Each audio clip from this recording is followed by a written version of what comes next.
বন্ধুরা, ষষ্ঠীর দিন ভবানীপুরের দুটো ফেমাস পুজো মণ্ডপে চলে গিয়েছিলাম আমি আর আমার ফ্রেন্ড।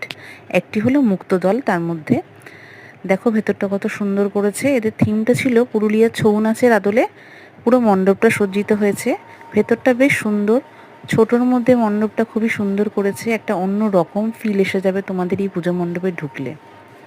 বেশ ভালো লেগেছিল, একদম গ্রাম্য পরিবেশ, গ্রামের বাড়ি যেমন হয় মাটির বাড়ি, এবং প্রতিমাটাও ছিল একেবারেই ছৌ নাচের, আমরা যেমন দেখেছি পুরুলিয়ার, তো সেই আদলে একদম প্রতিমাটা করা।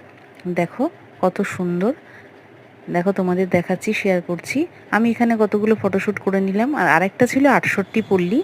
68 পল্লীর লাইটিংটাও খুবই সুন্দর করেছিল। একটা ফেমাস পুজো ভবানীপুরে। তো আমরা ভেতরে ঢুকলাম, লাইটিং এগুলো ফটো তুললাম, ভিডিও করলাম, নিজের ছবি তুললাম। ভেতরটা দেখো অপূর্ব সুন্দর।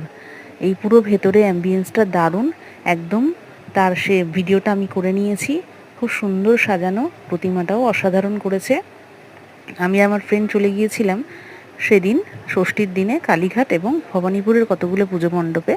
তো তার মধ্যে দুটো আমি তোমাদের সাথে শেয়ার করছি, এই মুক্তদল আর 68 পল্লী। দেখো প্রতিমাটা কত সুন্দর। এই যে এখানে ছবি তুলে নিয়েছি, বাইরে দেখো এই কোণটাতেও কত সুন্দর। এখানেও ফটোশ্যুট করে নিলাম।